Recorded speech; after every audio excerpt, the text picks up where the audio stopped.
Hello friends, take tips and tricks YouTube channel में आपका स्वागत है।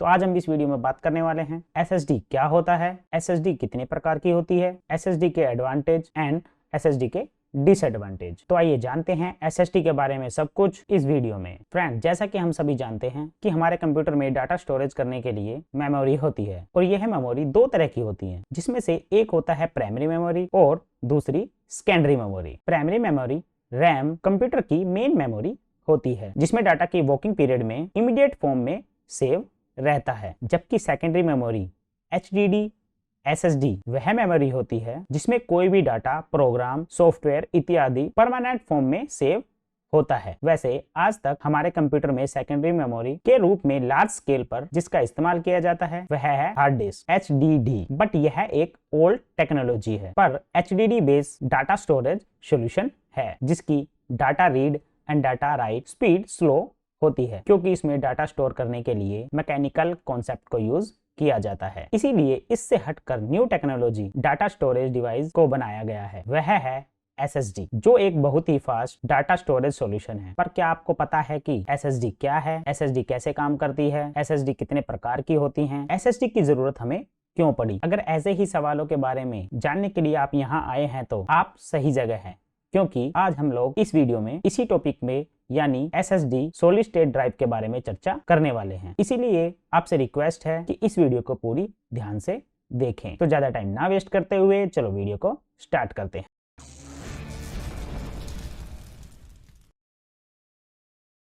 तो जैसा कि आप कंप्यूटर स्क्रीन पर देख पा रहे होंगे, सबसे पहले आप यहाँ पे देख सकते हो, यहाँ पे एक एसएसडी आपको दिखाई दे रही होगी जो कि 2.5 इंची साटा एसएसडी होती है। यह एसएसडी लैपटॉप के अंदर जो हार्ड ड्राइव होती है सेम उसी साइज की आपको यह एसएसडी आपको मिल जाती है। उसके बाद यहाँ पे आप देख पा रहे होंगे NVMe, ये हमारी लेटेस्ट जनरेशन की जो एसएसडी होती है वो यह है, ठीक है। उसके बाद हमारी आती है M.2 SATA, ये हमारे उससे कुछ पुराने लैपटॉपों में यूज की जाती थी और सबसे पहले जो हमारी यूज की गई थी M-SATA SSD। ये हमारी कुछ एसएसडी हैं जो कि हमारी न्यू टेक्नोलॉजी पे बेस होती है। तो अब हम आ जाते हैं हमारे सबसे पहले क्वेश्चन पे कि एसएसडी क्या है। एसएसडी, जिसका पूरा नाम सॉलिड स्टेट ड्राइव है, यह फ्लैश चिप बेस्ड एक डाटा स्टोरेज डिवाइस है जिसमें कंप्यूटर की डाटा को स्टोर करने के लिए हार्ड डिस्क ड्राइव की तरह कोई मैकेनिकल पार्ट्स नहीं होता है, बल्कि इसमें रैम या पेन ड्राइव की तरह बहुत सारे फ्लैश चिप लगी होती हैं जिसमें कंप्यूटर की कोई भी डाटा, सॉफ्टवेयर परमानेंट फॉर्म में स्टोर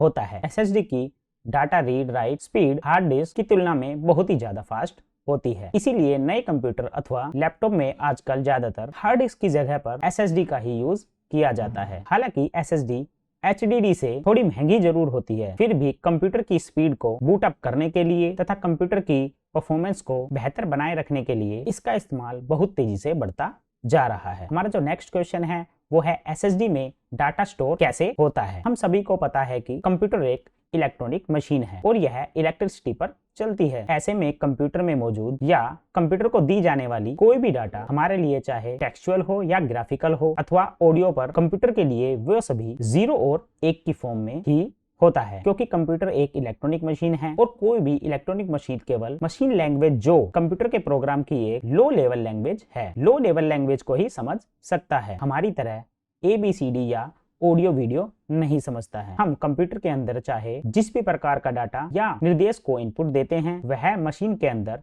0 या 1 की फॉर्म में ही प्रस्तुत और प्रोसेस हो रहा है, परंतु उसका आउटपुट हमें अपनी भाषा में प्राप्त होता है और यह कार्य कंप्यूटर में मौजूद सॉफ्टवेयर जैसे ऑपरेटिंग सिस्टम करता है। सॉफ्टवेयर कंप्यूटर को दी जाने वाली हर एक प्रकार की इनपुट, चाहे वह टेक्स्ट फॉर्म में हो, ग्राफिकल, ऑडियो वीडियो के फॉर्म में हो अथवा किसी प्रकार के ऑडियो कमांड इत्यादि के फॉर्म में हो, उसे इंटरनली उसे बाइनरी डिजिट में कंप्यूटर को समझाने का काम करता है और फिर वह डाटा कंप्यूटर के अंदर प्रोसेस होकर जब आउटपुट के रूप में हमारे सामने प्रेजेंट हो रहा होता है तो वह सॉफ्टवेयर की मदद से बाइनरी लैंग्वेज से चेंज होकर हमारे समझने लायक डाटा बन जाता है, जैसे टेक्स्ट, ऑडियो, वीडियो, ग्राफिक आदि के रूप में प्रस्तुत हो जाता है। जब एसएसडी में डाटा के स्टोर होने की बात करते हैं तो एसएसडी में भी कुछ ऐसा ही होता है। एसएसडी यानी सॉलिड स्टेट ड्राइव के अंदर एक पीसीबी होती है जिसके ऊपर बहुत सारे नंद फ्लैश चिप लगी होती हैं। हम जब कंप्यूटर के अंदर कोई भी डाटा सेव करते हैं तो वह डाटा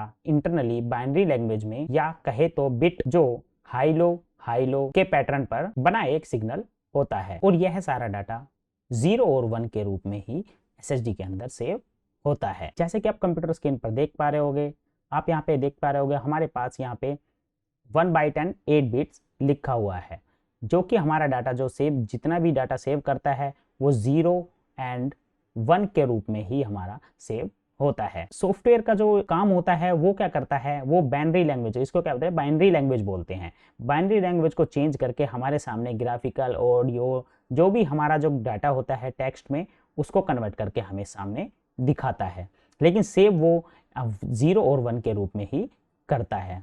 आप SSD का ये अंदर से आप यहाँ पे देख पा रहे होगे, जो भी SSD होती है वो इस प्रकार के अंदर से होती है। ये जो आप ब्लैक जो चिप देख पा रहे होगे यहाँ पर 1 2 3 4 5 6 7 एंड 8, जो 8 और ये एक यहाँ पे कंट्रोलर लगा हुआ है। 8 चिप इसमें जो होती हैं वो नन बेस्ड जो मेमोरी होती हैं, फ्लैश मेमोरी होती हैं, वो यहाँ पे लगी होती है और एक यहाँ पे कंट्रोलर होता है।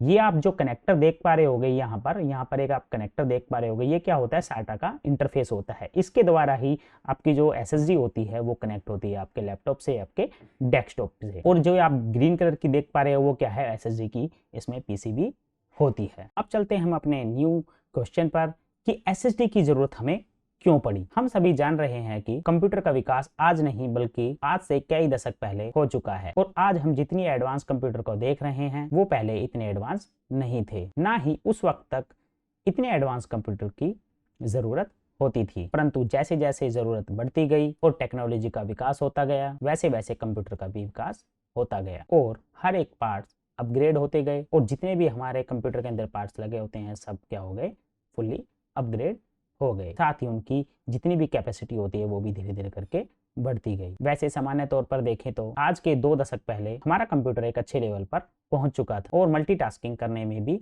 वह सक्षम था। साथ ही सेकेंडरी स्टोरेज के रूप में HDD का यूज किया जाता था। उसके बाद जितनी तेजी से कंप्यूटर के प्रोसेसर, रैम, मदरबोर्ड आदि सभी का विकास होता गया, उतनी तेजी से हार्ड ड्राइव, जिसको हम HDD बोलते हैं, उसने विकास नहीं किया। सभी ने देखा होगा कि आपकी जो प्रोसेसर होता है, जो रैम होती है, उसकी स्पीड बहुत ज़्यादा होती थी। लेकिन HDD लगने के कारण, जिसको हम सेकेंडरी मेमोरी बोलते थे, उसके कारण जो हमारा कंप्यूटर था उसकी जो स्पीड होती थी वो क्या हो जाती थी, बिल्कुल स्लो पड़ जाती थी। यदि किसी कंप्यूटर में i9 प्रोसेसर लगा हुआ है और साथ में उसके साथ आपने सेकेंडरी मेमोरी में HDD लगाई हुई है, तो i9 प्रोसेसर का जो परफॉर्मेंस होती है, जो स्पीड होती है, वो आपको HDD के अंदर नहीं मिल पाएगी। अगर उसी i9 प्रोसेसर के अंदर आप SSD लगा देते हो, i9 की फुल परफॉर्मेंस आप वहां पर देख पाओगे। वास्तव में HDD की जो वर्किंग कॉन्सेप्ट होती है वो कुछ इस तरह होती है कि जो कि एक लिमिटेड स्पीड को प्रोवाइड आपको करा देती है और जितनी फ्लैश चिप बेस्ड जितनी भी SSD आपको मिलेंगी उनकी जो स्पीड होती है वो बहुत ज़्यादा अपग्रेड होती है। HDD की स्लो स्पीड की समस्या को देखते हुए फ्लैश चिप आधारित एक ऐसा स्टोरेज सॉल्यूशन का विकास किया गया जिसकी स्पीड HDD से कई गुना ज़्यादा होती है, जिसका नाम SSD रखा गया। SSD के कारण कंप्यूटर की जो स्पीड अब बहुत ज़्यादा हो गई। जैसा कि आप कंप्यूटर स्क्रीन पर देख पा रहे होगे, जो HDD होती है वो यहाँ पे इसकी स्पीड आप यहाँ पे नोट डाउन कर पा रहे होगे, जो कि 300 kbps से भी कम होती है। लेकिन जैसे ही आप इसमें SSD लगाते हो, उसकी जो रीड स्पीड होती है वो यहाँ पे आप देख सकते हो 30,000 kbps तक आपको मिल जाती है और साथ में जो इसकी राइट स्पीड होती है वो 3000 से ऊपर आपको राइट स्पीड मिल जाती है। ऐसी ऐसी SSD आपको मार्केट में मिल जाएंगी। तो अब बात कर लेते हैं अपने नेक्स्ट क्वेश्चन पर कि SSD कितने प्रकार की होती हैं। जब मेमोरी चिप के आधार पर SSD के क्लासिफाइड की बात आती है तो इसके आधार पर ये देखा जाता है कि SSD में यूज की गई मेमोरी चिप के एक सेल में कितने बिट डाटा स्टोरेज करने की क्षमता दी गई है। इसके आधार पर ये देखा जाता है कि SSD की लाइफ साइकिल कितनी हो सकती है, इसकी स्पीड कितनी हो सकती है, इसकी स्टोरेज कैपेसिटी क्या हो सकती है इत्यादि। मेमोरी चिप के आधार पर SSD 4 तरह की होती हैं, जैसे कि आप कंप्यूटर स्क्रीन पर देख पा रहे होंगे। हमारी जो सबसे पहली मेमोरी होती है वो है SLC की जो फुल फॉर्म होती है वो है सिंगल लेवल सेल। उसके बाद होती है जो हमारी दूसरी SSD होती है वो है MLC, मल्टी लेवल सेल। उसके बाद जो तीसरी होती है वो हमारी TLC, ट्रिपल लेवल सेल। उसके बाद जो हमारी होती है वो है QLC, क्वाड लेवल सेल। तो हम सबसे पहले बात कर लेते हैं SLC के बारे में। सिंगल लेवल सेल का मतलब है कि मेमोरी के एक मेमोरी सेल में 1 बिट का डाटा स्टोर होता है। यह एक उन्नत किस्म की SSD होती है जो सबसे महंगी होती है। इस मेमोरी चिप बेस पर सबसे ज़्यादा स्पीड आपको मिलती है। इसकी लाइफ भी बहुत ज़्यादा आपको मिल जाती है। SLC टाइप SSD का यूज एंटरप्राइज ग्रेड सॉल्यूशंस के लिए किया जाता है। जैसे कि आप कंप्यूटर स्क्रीन पर देख सकते हो, एक मेमोरी सेल के अंदर आपको क्या होगा, आपको 0 और 1 ओनली फॉर 1 बिट स्टोर होती है 0 और 1 के बीच में, इसीलिए इसकी जो स्पीड होती है वो बहुत ज़्यादा आपको मिल जाती है। उसके बाद बात कर लेते हैं MLC memory chip base SSD के बारे में। मल्टी लेवल सेल का मतलब होता है कि इसके एक मेमोरी सेल में एक से ज्यादा बिट डाटा स्टोरेज कर सकता है, पर यहाँ मल्टी लेवल सेल का मतलब है कि 2 बिट यानी MLC टाइप SSD के एक मेमोरी सेल में 2 बिट की डाटा स्टोरेज होती है, जिसमें उच्च डाटा घनत्व के कारण MLC टाइप SSD की लागत कम हो जाती है, जिसके कारण यह SSD SLC वाली SSD के तुलना में सस्ती मिल जाती है। हालांकि इसकी स्पीड SLC वाली SSD की तुलना में कम आपको मिलती है। जैसा कि आप कंप्यूटर स्क्रीन पर देख पा रहे होगे, यहाँ पे आपको ये एक चिप है, उसके अंदर आप सिर्फ और सिर्फ आप यहाँ पे 2 बिट सेव कर सकते हो 0101 के फॉर्म में। यह 2 बिट सेल आपको चिप बेस होती है। उसके बाद बात कर लेते हैं TLC के बारे में। TLC जिसका मतलब है ट्रिपल लेवल सेल, यानी कि इसके एक मेमोरी सेल में 3 बिट डाटा स्टोरेज हो सकती हैं, जिससे इसकी डाटा स्टोरेज कैपेसिटी SLC और MLC की तुलना में ज्यादा होती है, परंतु इसकी लाइफ और स्पीड दोनों कम आपको मिलती है। TLC टाइप SSD ज्यादा पैमाने पर कंज्यूमर बेस जो SSD होती हैं वो यहाँ पर आपको बनाई जाती हैं और कंज्यूमर को ही ये प्रोवाइड की जाती है, जिससे इस SSD की जो प्राइस होती है वो कम आपको मिल जाती है। अब हम बात कर लेते हैं QLC मेमोरी चिप बेस के बारे में। QLC जिसका मतलब होता है कि क्वाड लेवल सेल, यानी जिसके एक सेल में 4 बिट डाटा स्टोर कर सकते हैं। यह मेमोरी डाटा स्टोरेज कैपेसिटी में सबसे अधिक आपको मिल जाती है, परंतु स्पीड एंड लाइफ की तुलना आप पिछली तीनों मेमोरी से इसकी नहीं कर पाओगे, जिसके कारण quad level cell base SSD बहुत ही ज्यादा सस्ती आपको मार्केट में मिल जाएंगी। जैसे कि आप कंप्यूटर स्क्रीन पर देख पा रहे होगे, आप यहाँ पे 4 बिट जो होती है वो यहाँ पे आप सेव कर पाओगे, जिसके कारण इसकी जो मेमोरी होती है वो स्टोरेज तो आपको मिल जाती है, लेकिन इसकी स्पीड आपको प्रॉपर नहीं मिल पाती है। अब हम बात कर लेते हैं कि जो SSD होती है वो इंटरफेस के आधार पर कितने प्रकार की होती हैं। इंटरफेस के आधार पर जब SSD को वर्गीकृत करने की बात आती है तो इसके आधार पर यह देखा जाता है कि SSD किस टेक्नोलॉजी बेस्ड इंटरफेस प्रोटोकॉल को सपोर्ट करती है, और इसके आधार पर यह तय की जाता है कि लगाए जा रहा SSD उस सिस्टम में मैक्सिमम स्पीड बैंडविड्थ क्या होगी। SSD के लिए मुख्यतः 2 तरह के इंटरफेस यूजर आपको होते हैं। आप कंप्यूटर स्क्रीन पर देख पा रहे होगे, जो सबसे पहला जो इंटरफेस होता है वो है SATA SSD, और उसके बाद यहाँ पे आप देख पा रहे होगे NVMe SSD। ये इंटरफेस के आधार पर आप यहाँ पे दोनों SSD आपको मिल जाएंगी। इट मीन्स कि जो इनका लगाने वाला जो कनेक्टर होता है वो किस बेस पे होता है, ये होता है SATA बेस, ये आप कंप्यूटर और लैपटॉप दोनों के अंदर लगा सकते हैं, ठीक है। उसके बाद होती है NVMe SSD, जो कि आप कंप्यूटर और लैपटॉप दोनों के अंदर तो लगा सकते हैं, लेकिन मदरबोर्ड के अंदर NVMe जो SSD होती है उसका स्लॉट होगा तो आप इजीली लगा पाएंगे। लेकिन कंप्यूटर के अंदर अगर आपका SATA तो होता ही होता है, तो आप SATA तो आप इसके अंदर परफेक्टली लगा पाओगे। अब हम SSD को बात कर लेते हैं फॉर्म फैक्टर के आधार पर। आप अगर फॉर्म फैक्टर के आधार पर आप देख पा रहे होगे तो आपको सबसे पुरानी जो SSD आपको यहाँ पे मिल जाती थी वो मिलती थी M-SATA SSD। उसके बाद इन्होंने अपग्रेड करके इसको NVMe SSD में प्रेजेंट किया।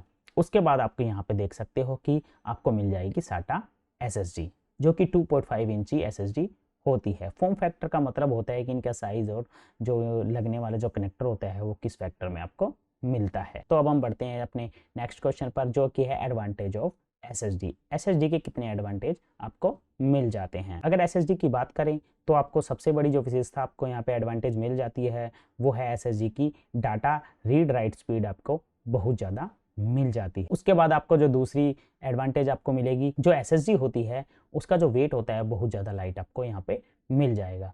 उसके बाद जो SSD होती है वो लो पावर कंज्यूम करती है, जिसके कारण ये भी इसकी एक बेस्ट एडवांटेज आपको यहाँ पे मिल जाएगी। और SSD का एक बहुत अच्छा आपको यहाँ पे एडवांटेज मिल जाएगा, आपकी पुरानी वाली SSD और न्यू वाली SSD दोनों में कोई भी आपको स्पीड में कोई डिफरेंस आपको नहीं मिलने वाला है। और जो हमारी पुराने वाली HDD में जो बैड सेक्टर आ जाते थे हार्ड डिस्क ड्राइव में, लेकिन SSD में ऐसा कोई भी बैड सेक्टर वाला आपको जो डिसएडवांटेज होती है वो कभी नहीं मिलेगी। इसमें हमेशा एडवांटेज ही एडवांटेज आपको मिलने वाली है। इसमें कोई बैड सेक्टर वाला कोई फीचर नहीं होता है।